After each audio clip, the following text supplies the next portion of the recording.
안녕하세요 여러분, 환영하고 축복합니다. 211일차입니다. 영적 유산이라는 제목으로 하나님 말씀 함께 나누겠습니다. 오늘부터 역대상을 시작합니다. 오늘은 역대상 1장과 2장 말씀을 함께 나누도록 하겠습니다. 우리 먼저 기도하겠습니다. 하나님 아버지 감사합니다. 오늘도 저희를 말씀 앞에 불러주시니 감사합니다. 하나님, 오늘도 역대상을 시작하게 되는데 이 가운데, 이 말씀 가운데 하나님 기름 부어 주십시오. 하나님, 어떤 의미로 다시 이 역대상을 쓰여졌는지 그 의미를 함께 나눌 때 그 의미가 우리 가슴속에 새겨지게 하여 주시옵소서. 하나님, 이 역대상은 에스라가 썼는데 그 에스라의 그 불붙는 그 가슴이, 그의 열정이, 그의 마음이, 그의 심정이 우리 가슴속에도 전달되는 시간이 되어지기를 소망합니다. 성령 하나님 역사해 주십시오. 예수님의 이름으로 기도드렸습니다. 아멘. 네. 이 역대상이라는 말은, 여러분들, 역대라는 말은 지금부터 쭉 이어져 온 그런 이야기라는 말이죠. 역대 회장을 역임하셨습니다, 이런 말이 있잖아요. 자, 역대는 지금까지 이어져 온 역대 왕들의 이야기다, 이렇게 보시면 되겠습니다. 그렇다면 여러분들, 우리 열왕기상하도 하지 않았습니까? 열왕기상 할 때 열자는 말은 10이 아니라 왕들의 이야기를 열거해 둔 게 열왕기상하라 그랬죠. 그렇다면 이 역대상하고 뭐가 달라 했을 때, 자, 요런 점이 다릅니다. 잠깐 설명해 보면요, 이 열왕기상은 누가 썼냐면 예레미야가 썼습니다. 이 예레미야는 남유다 요시아부터 시작해서 나라가 망하고 나서 이집트로 끌려오고 나서까지 이제 있었던 사람입니다. 이 예레미야는 나라의 멸망을 본 사람이에요. 얼마나 마음이 아프겠습니까? 이 나라가 어떤 나라예요? 하나님의 나라잖아요. 그런데 이 하나님의 나라가 망한 거예요. 자기 눈앞에서 망한 거예요. 사람들이 아무리 예언해도 그 말을 듣지 않는 것입니다. 얼마나 마음이 아프겠습니까? 자, 예레미야 애가도 쓰지 않았습니까? 그래서 이 나라가 왜 망했지 했을 때 이 열왕기상하는 제가 구조만 봐도 알 수 있다고 말씀드렸습니다. 그 구조, 이제 물고기 그림으로 제가 설명했잖아요. 물고기 머리 부분, 자, 남북이 갈라지는 이야기, 자, 그 다음에 끝부분의 꼬리 부분은 나라가 망하는 이야기로 끝냈습니다.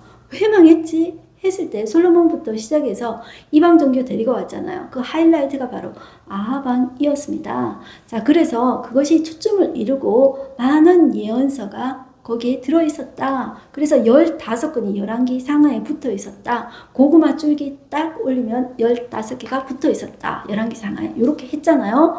자, 그 어려운 예언서를 우리가 한 거예요.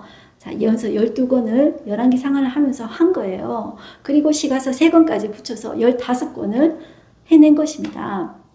자, 그런데 이 역대기는 또 왜 또 왕들의 이야기를 왜 또 읽냐 했을 때 에스라라는 사람이 썼습니다. 자, 이 사람은 포로 중에 이제 포로로 끌려가서 한 3세 정도 되는 사람입니다. 우리 왜 이런 이야기 하죠? 우리는 제2교포 3세, 제1교포 2세 이런 말 들어보셨죠? 이제 이런 건 거예요. 포로로 끌려가서 한 3세 정도 이제 된 사람인 거예요. 그런데 자, 이 사람도 자기도 크면서 이런 정체성의 혼란을 겪지 않았겠습니까?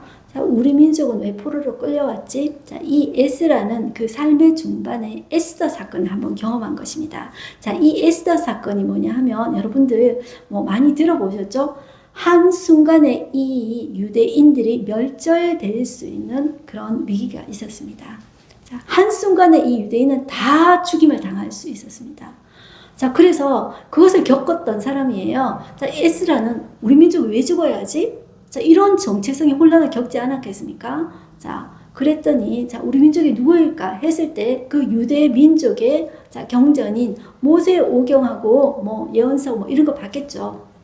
보니까 우리 민족은 천지를 만드신 하나님이 우리 민족을 만들었다는 거예요. 그의 백성으로 삼으셨다는 거예요. 그와 언약을 했다는 거예요. 그런데 우리 민족이 우상을 섬긴 거예요. 하나님이 버리고. 그래서 포로로 끌려왔다는 거예요. 그 말씀에 다 있는 거예요. 솔로몬 시대부터 쭉 해가지고 그 사실로 다 기록되어 있지 않습니까? 자, 끌려왔다는 거예요. 자, 그런데 이방의 왕 고레스가 또 칙령을 내려가지고, 왕이 내리는 명령을 칙령이라고 한다고 그랬죠. 성전 지으래요. 그래서 사람들이 쭉 가가지고 거기서 또 성전을 지었대요.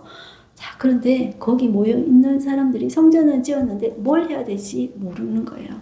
자, 우리가 왜 포로로 끌려왔는지 이 사람은 알지도 못하고 이 나라의 역사를 모르는 거예요. 그래서 이 에스라가 내가 이 제사장들과 레위인들을 데리고 가서 이 나라가 다시 하나님의 나라가 되도록 내가 다시 일으켜 봐야 되겠다. 이 마음으로 가서 자, 이 사람들에게 역사를 가르쳐야 되겠다. 우리 민족이 어떤 민족이 있지, 그리고 우리 민족이 지금 왜 이렇게 되었는지, 우리는 또 어떻게 살아야 되는지에 대해서 내가 써야 되겠다. 이것이 하나의 교과서입니다. 포로기한 공동체의 교과서가 바로 역대상하다. 이런 관점으로 여러분들 보시면 되겠습니다. 자, 그래서 하나의 핵심, 우리는 뭐 두리뭉실 많이 말하면 모르잖아요. 자, 핵심이 뭐냐면 모델이 있다. 우리는 다윗이 우리 모델이다. 이렇게 보는 거예요. 그래서 다윗은 어떻게 살았냐면 말씀 중심으로 살았다는 거예요. 그리고 예배 중심, 성전 중심으로 살았습니다. 제가 저희 학생 때 중고등학생 때 한참 교회에서 이런 거 많이 강조했었어요. 자, 우리는 하나님 중심, 교회 중심, 성경 중심 이렇게 했는데 꼭 그거하고 비슷한 거예요. 자, 에스라는 다윗을 중심으로 간다. 하나님이 다윗에게 해주신 그 언약, 그 말씀을 우리는 붙잡는다. 예배 중심, 성전 중심이다. 자, 요렇게 가면 된다는 거예요. 자, 요렇게 하고 우리는 역대상을 열겠습니다. 역대상 1장을 펴시면 여러분들 처음에 보면 사람 이름이 쭉 나옵니다. 이게 어디까지 나오냐면 1장에서 9장까지 나와요. 어떻게 나오냐면 이게 다 족보로 되어 있어요. 자, 우리 족보 보면 머리가 아프죠? 그렇지만 자, 저와 여러분이 이렇게 하면서 족보용법이라는 것을 들었습니다. 자, 성경이 족보를 등장시킬 때는 어떨 때 등장시키냐면 역사를, 그 수많은 역사 이야기를 다 주절주절 다 이야기할 수가 없어요. 그래서 사람 이름만 적는 거예요. 자, 그래서 사람 이름만 적어서 역사를 가장 압축해서 기록해 하는 방법이 바로 족보다. 그것을 족보요법이라고 말씀드렸어요. 그리고 이 족보에서는 수많은 낮고 사람 이름들이 나오는데 거기에 있는 사람 이름을 다 우리가 알 수가 없어요. 자, 첫 번째 나오는 사람은, 자, 그 사람이 또 중요한 사람인데 이 사람은 지금까지 이야기의 이제 주인공이에요. 이 사람도 주인공이에요. 그런데 지금까지 나온 이야기의 주인공이에요. 그리고 중간에 나오는 수많은 사람들의 이름이 나와요.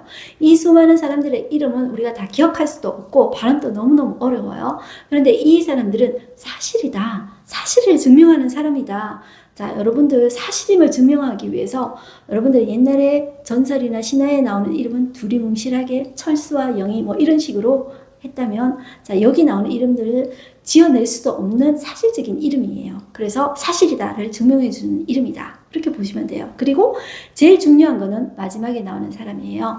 자, 마지막에 누가 나와요? 주인공은 마지막에 등장한다. 자, 그리고 중요한 이야기는 항상 끝부분에 자, 나옵니다. 그래서 우리도 이런 이야기 있죠. 궁금하면 500원 내 해서 자꾸 끝부분으로 자, 몰고 갑니다. 결말로 몰고 가요. 자, 제일 끝에 나오는 사람이 제일 중요한 사람이다. 주인공이다. 이렇게 보시면 돼요. 그래서 수많은 이름들 중에 우리는 초점을 가지고 보면 된다는 것입니다. 자, 그것을 가지고 보면 되기 때문에 9장까지 보더라도 초점이 누구로 갈 것인가? 자, 다윗으로 간다. 그것을 보시면 돼요. 자, 그래서 1장 1절을 보시면 1장 1절 첫 부분에 나오는 사람이 중요합니다. 자, 아담이 나옵니다. 자, 이 에스라는 이 역사를 족보로 정리하면서 제일 처음에 이 이스라엘의 역사 국부 아브라함부터 등장시키지 않습니다. 아담부터 등장시킵니다. 왜냐하면 그 의도가 있습니다. 왜냐하면 우리 민족은 어디로부터 올라가냐면 우리는 천지를 만드신 그 창조주 하나님이 직접 만드신, 손으로 빚어서 만드시고 하나님 자신의, 창조주 하나님의 생기를 불어서 만드신 그 아담부터 시작한다는 것이에요. 우리의 진정한 왕은 창조주 하나님이 우리의 왕이라는 거예요. 지금 우리가 포로로 끌려왔지만 이 포로로 끌려온 제국의 왕이 우리의 왕이 아니라 우리의 왕은 천지를 만드신 그 하나님이 우리의 왕이다. 이것을 이 에스라는 포로기한 백성 공동체에게 정말 불붙는 마음으로 이것을 전하고 싶다는 거예요. 그래서 이 작은 아담이라는 그것으로 시작하는 그 이름 속에 그 에스라의 불붙는 마음이 들어가 있다. 이것을 가지고 우리는 보셔야 된다는 거예요. 첫사람 아담 이렇게 쭉 하시고 이름 쭉 나오죠. 셋, 으누스, 게난, 말랄랄레, 야헷, 에녹, 무드셀라, 라멕 딱 나오죠. 이것이 아담 족보 창세기 5장까지 나오는 이름 자, 이야기 딱 정리했습니다. 그 다음에 자, 4절 보면 노아, 셈, 함, 야벳은 조상들이라. 노아 족보 창세기 6장입니다. 자, 여기에서 27절까지 27절이 아브라함 나옵니다. 자, 여기에서 노아, 셈, 함, 야벳, 노아의 아들 셈, 함, 야벳이라고 알죠? 자, 그런데 자, 순서대로 하면 셈을 제일 먼저 이야기해야 되죠. 그런데 셈을 제일 마지막에 돌립니다. 왜냐하면 셈에서 누구를 뽑아내고 싶겠죠? 누구를 뽑아내고 싶냐면 아브라함을 뽑아내고 싶은 거예요.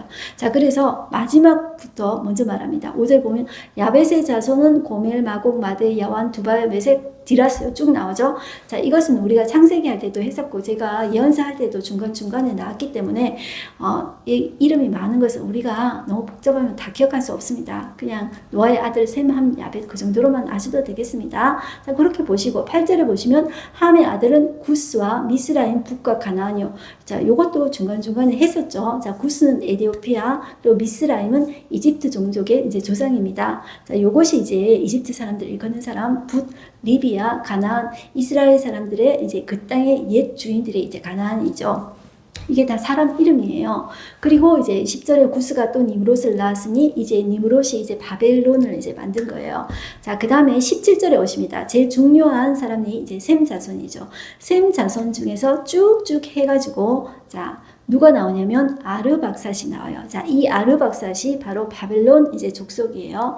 자, 이 아브라함이 바벨론 갈대 우르에서 산 거 아시죠? 그러니까 이 아브라함은 셈족 중에서 아르박삿 바벨론 사람들과 같은 라인이라고 보시면 돼요. 자, 여기에서 27절 아브라함이 나오는 거예요. 자, 이 아브라함을 찾아내고 싶었던 거예요. 자, 그래서 이제 이 아브라함이 이제 그 와이프가 사라잖아요. 그런데 사라가 자식을 못 낳아요. 그래서 하갈이라는 이집트 여인을 이제 첩으로 맞이하죠. 그래서 이 하갈의 이제 낳은 아들이 이스마엘이죠. 자, 그래서 이스마엘의 이제 족보에 대해서 쭉 12아들 쭉 이야기하고 있어요. 자, 그것은 읽어보시면 되고, 그 다음에 32절 보시면 이 사라가 죽고 나서 아브라함이 이제 또 첩을 또 맞이해요. 그 이름이 그두라입니다. 그래서 이름 쭉 보시면 돼요. 우리 다 몰라도 됩니다. 이 중에 이제 넷째 아들이 미디안이라는 이름이 나와요. 그 이스라엘을 괴롭힌 사람들 중에 미디안이 있었죠. 그렇게까지 보시면 돼요. 자, 그 다음에 자, 아브라함의 족보를 계속 소개하고 있는데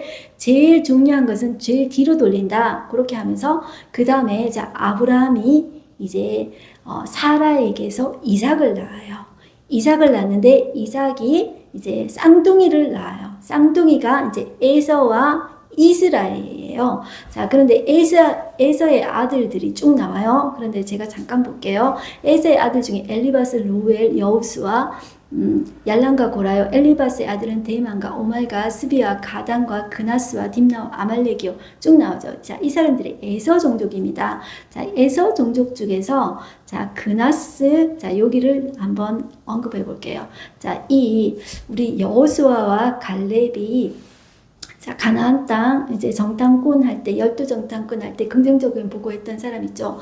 갈렙, 그분 있죠. 자, 그분이 바로 그나스 사람입니다. 그러니까 이 에서의 아들 중에 엘리바스 아들 중에 그나스 라인, 요렇게 해서 이 갈렙은 에서의 이제 자손입니다. 자, 그렇게 보시고 이 갈렙의 딸 중에 또 악사가 있습니다. 뒤에 나오는 유다 자손 중에 이름과 동명이인이라고 보시면 돼요. 자, 이렇게 보시고 그 다음에 에돔 땅을 다스린 이제 그 전에 왕들의 이름은 이러하다. 이렇게 보시면 됩니다. 이것은 우리가 사실이라고 보시면 되지.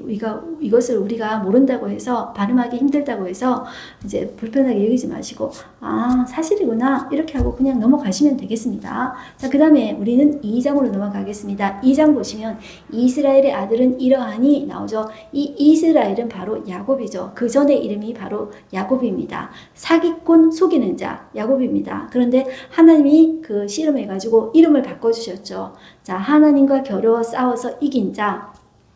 하나님과 어떻게 이기겠습니까? 하나님이 저 주신 것이지. 자, 그래서 그 이름의 뜻은 자, 하나님이 저 주신 것이 아니라 하나님이 사랑해서 저 주신 것이죠. 그래서 하나님께서 사랑으로 다스린다. 그런 의미로 보시면 되겠습니다. 그래서 이제 12아들이 있는데 순서가 이렇게 어머니에 따라서 묶여져 있어요.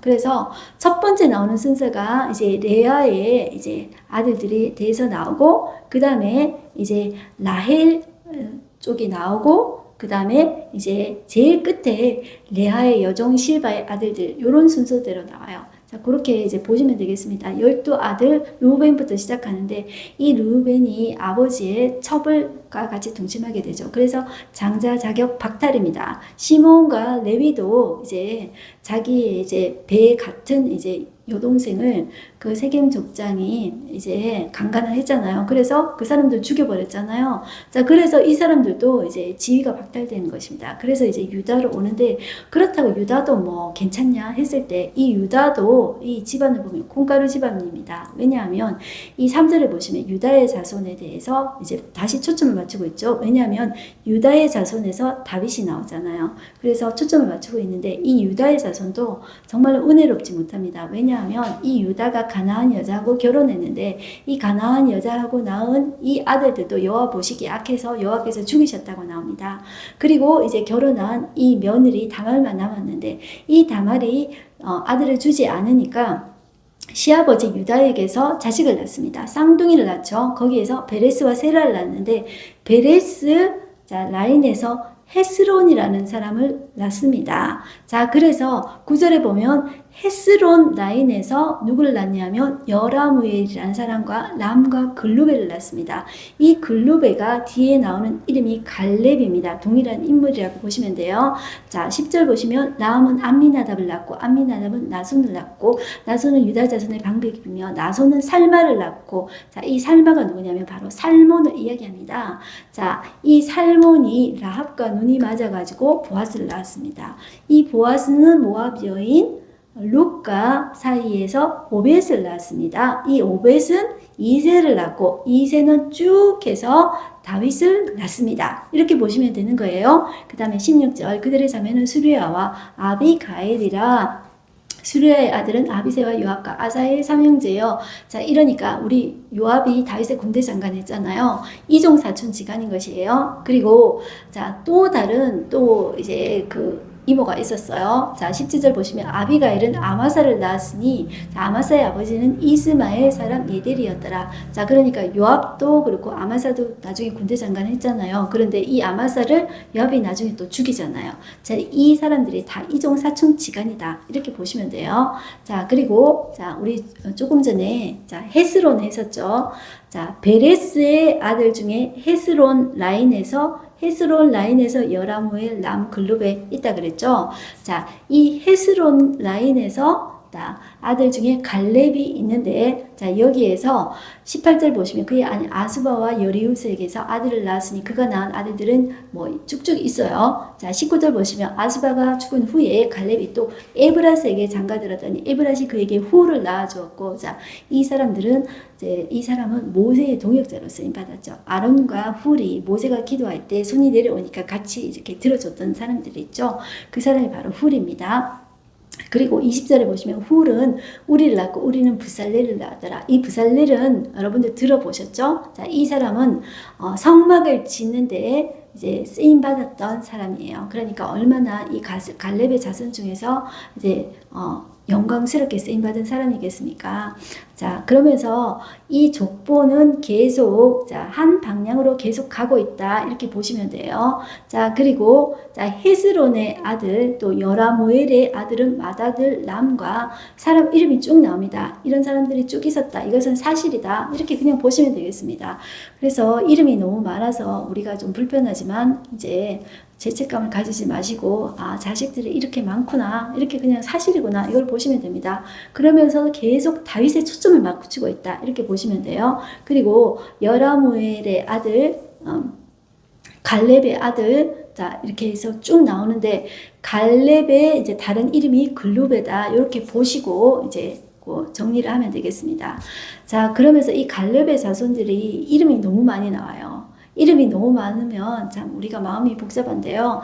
자, 이 갈렙의 후손이 이름이 많은 이유는 아내가 8명이에요. 뭐 소실도 있고요. 그 아내들에게서 아들이 21명이 있습니다. 그런데 이 21명의 업적은 안 나오고 이름만 나와요. 자, 그래서 이 사람들의 이름을 중심으로 그 지명이 정해지게 돼요. 자, 그렇게 이제 보시면 돼요. 그리고 제가 이제 그 에서의 자손 중에서 그나스, 해가지고 이제 그 갈렙 그나스의 아들 갈렙이고 그 딸 악사 이름과 동명이인이 있다 그랬죠. 자, 이 이제 유다 자손 중에 갈렙 라인 해가지고 49절 끝부분에 보시면 갈렙의 딸은 악사더라. 이름이 이제 똑같은 이름이에요. 자, 이것은 후에 이 요서와 갈렙 할 때 그 그나스 사람 이 갈렙이 이 아마 뭐 갈렙을 모델로 삼고 싶었는지 어떠는지 모르지만 이름이 이제 동일 인물이다. 이렇게 보시면 이제 되겠습니다. 오늘 말씀이 이제 끝났는데요. 우리는 이런 수많은 이름들을 보면서 우리는 세상과 어떤 사람들에게 인기 있고 우리의 이름을 드러내는 것이 아니라 하나님께 쓰임 받을 수 있는 사람, 그리고 우리 후손들에게 자, 그 하나님이 어떤 분이신지 전해줄 수 있는 그런 사람이 되었으면 이제 좋겠습니다. 오늘 하루 한 절 말씀 보겠습니다. 이스라엘의 아들은 이러하니 루벤과 시몬과 레위와 유다와 이사갈과 스불론과 단과 요셉과 베냐민과 납달리와 각과 아셀이더라. 이렇게 말씀하고 있습니다.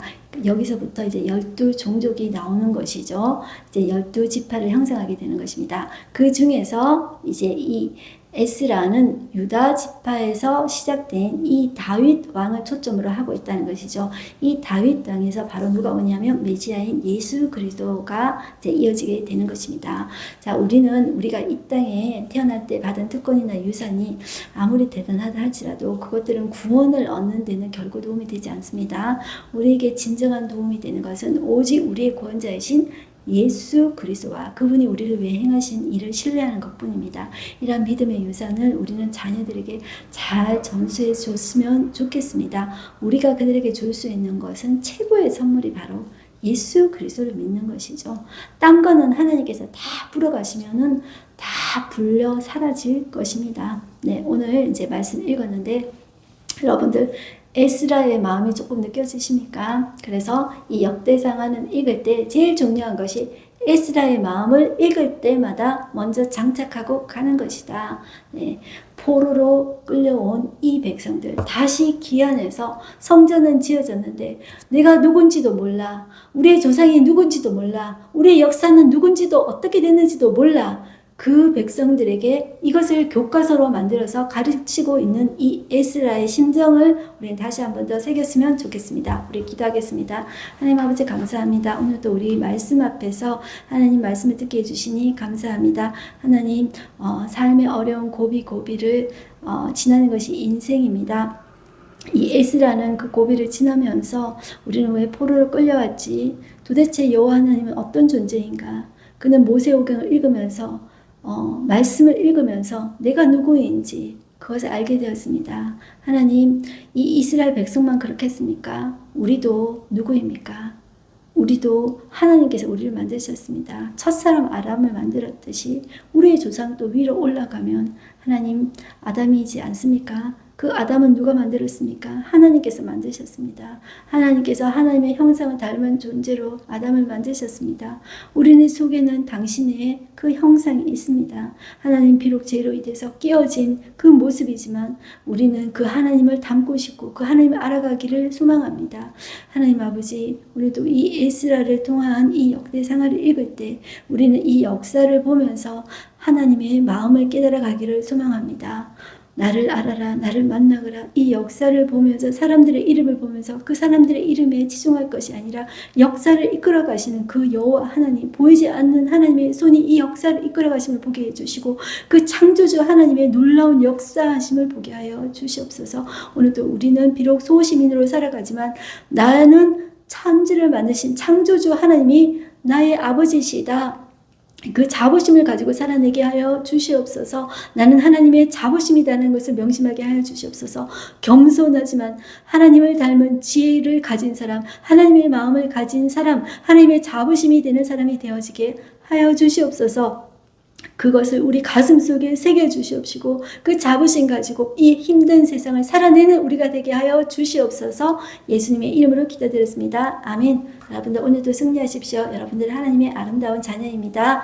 아자.